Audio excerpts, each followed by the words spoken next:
Kisah film ini dimulai dengan seorang anak bernama Natasha yang berusia 10 tahun. Malam itu ia berada di sebuah klub malam bersama ayahnya. Mereka tampak bahagia dan menikmati waktu bersama. Kita mengetahui bahwa kedua orang tuanya sudah berpisah. Ayah Natasha begitu mabuk malam itu hingga lupa mengantar putrinya pulang lebih awal.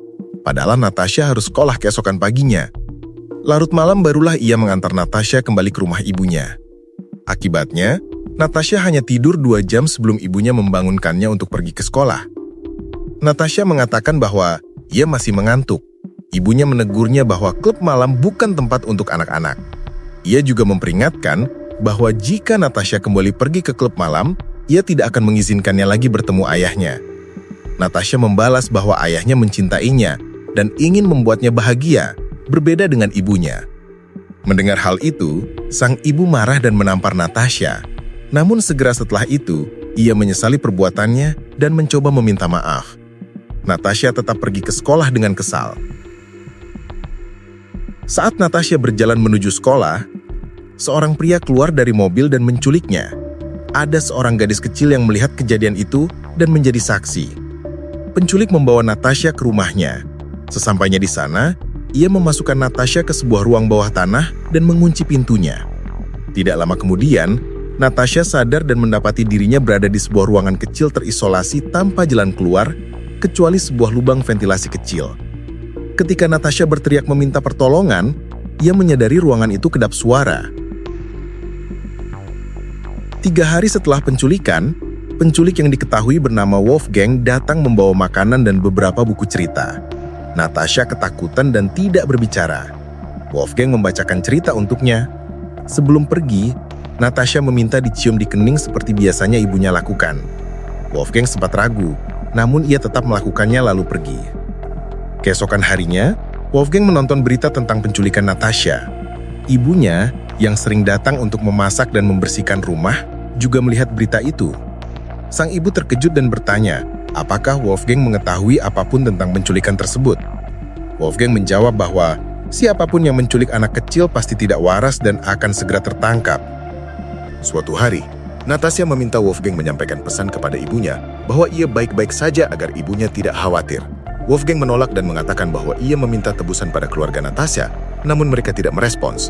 Ia mengatakan keluarga Natasha tidak mencintainya. Natasha marah dan memanggilnya pembohong. Wolfgang tidak tahan dan membenamkan wajah Natasha ke dalam air sabun. Sebelum keluar, ia menyuruh Natasha membersihkan ruangan dan mengancam akan membunuhnya jika tidak menurut. Suatu hari, polisi datang ke rumah Wolfgang karena seorang anak kecil menjadi saksi penculikan. Polisi menggeledah rumah itu namun tidak menemukan apapun. Ketika ditanya di mana ia berada saat penculikan, Wolfgang mengaku sedang tidur. Polisi pun pergi. Natasha mulai meminta jam tangan agar ia bisa menghitung hari sejak ia diculik. Wolfgang menyetujui permintaan itu dengan syarat Natasha harus mematuhi semua perintahnya. Ia juga membuat alat komunikasi sederhana antara mereka melalui dinding. Suatu malam, Natasha bertanya apakah Wolfgang juga merasa kesepian seperti dirinya. Wolfgang tidak menjawab dan pergi, namun pertanyaan itu menghantuinya sepanjang malam. Waktu berlalu hingga hari ke-183 penculikan. Natasha mulai beradaptasi dengan ruangan itu. Ia bermain, menggambar kucing di dinding, dan menjalankan peran seolah-olah ia seorang guru. Wolfgang berkomunikasi dengannya melalui alat itu dan menyuruhnya menggosok gigi atau melakukan tugas-tugas lain. Suatu hari Natasha berpura-pura memiliki penyakit kulit dengan menempelkan makanan pada tangannya. Wolfgang mengetahui itu hanya tipuan. Sebagai hukuman, ia tidak memberi Natasha makanan selama 4 hari. Natasha hanya minum air dan menjadi sangat lemah. 4 tahun berlalu, Natasha memasuki masa pubertas. Tubuhnya kurus dan wajahnya pucat. Ia meminta izin untuk mandi di kamar mandi rumah dan melihat sinar matahari untuk pertama kalinya sejak ia diculik. Wolfgang mengizinkan, namun mengklaim bahwa ia memasang bahan peledak di pintu dan jendela jika Natasha mencoba kabur. Saat itu, ibu Wolfgang melihat sehelai rambut panjang di baju Wolfgang dan mengira putranya punya pacar, padahal ia tidak tahu apa yang sebenarnya terjadi. Wolfgang marah dan memutuskan mencukur habis rambut Natasha. Pada hari ke-1837 yang bertepatan dengan hari Natal, Natasha merayakan sendirian dengan mengenakan mahkota kertas. Wolfgang datang membawa kamera dan hadiah. Ia memintanya membuka hadiah sambil memotretnya. Hadiah itu berisi 3 buku, dan Natasha tampak sangat senang. Namun ketika ia meminta menelpon orang tuanya, Wolfgang marah dan menyuruhnya melupakan mereka. Ia bahkan mengganti nama Natasha menjadi Vivi.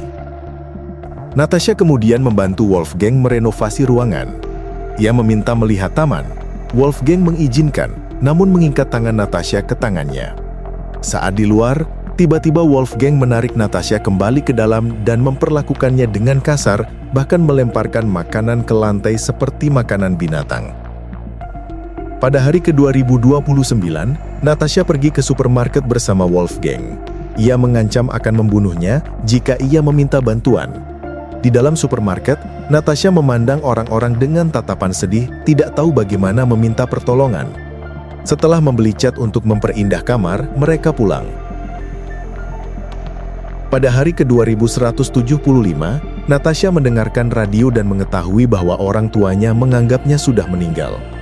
Ia menanyakan alasan Wolfgang menculiknya. Wolfgang mengatakan bahwa ia melihat Natasha di sebuah toko, sedang tersenyum sambil makan kue, dan ia menyukainya. Ia menghabiskan 8 bulan menggali ruangan bawah tanah untuk menculik Natasha. Suatu hari, Natasha mencoba bunuh diri dengan membakar beberapa tisu. Karena asap terlalu pekat, ia memadamkan api. Wolfgang mengetahui hal itu dan memukulinya. Natasha menghitung setiap pukulan dan menuliskannya di tisu, lalu menyimpannya dalam sebuah kotak. Pada hari ke-2847, keduanya pergi bermain ski es. Natasha sangat ringan sehingga mudah terjatuh, namun lama-kelamaan ia bisa bermain. Ia mencari kesempatan untuk melarikan diri. Di kamar mandi arena seluncur, Natasha meminta bantuan seorang gadis, namun gadis itu tidak mengerti bahasanya. Natasha keluar dengan kecewa dan dibawa pulang. Wolfgang memukulinya lagi setelah mengetahui ia mencoba meminta bantuan. Pada hari ke-3096, 8 tahun 4 bulan, Wolfgang meminta Natasha membantunya membersihkan mobil karena ia ingin menjualnya setelah kehilangan pekerjaan. Saat Natasha membersihkan mobil, ia melihat pintu rumah terbuka. Ia memanfaatkan kesempatan itu dan melarikan diri ke rumah terdekat untuk meminta mereka menghubungi polisi. Kebetulan polisi berada di dekat situ. Natasha sangat bahagia melihat mereka dan mengatakan bahwa ia adalah Natasha yang diculik 8 tahun lalu. Saat Wolfgang menyadari Natasha kabur, ia pergi ke rel kereta dan bunuh diri dengan menabrakkan diri pada kereta. Polisi memberitahu keluarga Natasha bahwa putri mereka telah ditemukan. Kedua orang tuanya tidak percaya. Ketika mereka tiba di kantor polisi, mereka melihat putri mereka untuk pertama kalinya setelah 8 tahun.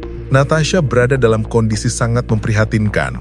Ia kehilangan 8 tahun hidupnya karena seorang pria gila bernama Wolfgang. Dan film pun berakhir. Oke teman-teman, pelajaran yang dapat kita ambil dari film ini adalah tentang kerinduan mendalam dan bawaan setiap manusia akan kebebasan. Meskipun penculiknya, Wolfgang, mencoba berbagai cara untuk menghilangkan harapan Natasha, semangatnya untuk bebas tidak pernah sepenuhnya padam. Sekian untuk hari ini, jangan lupa like, komen, dan subscribe ya.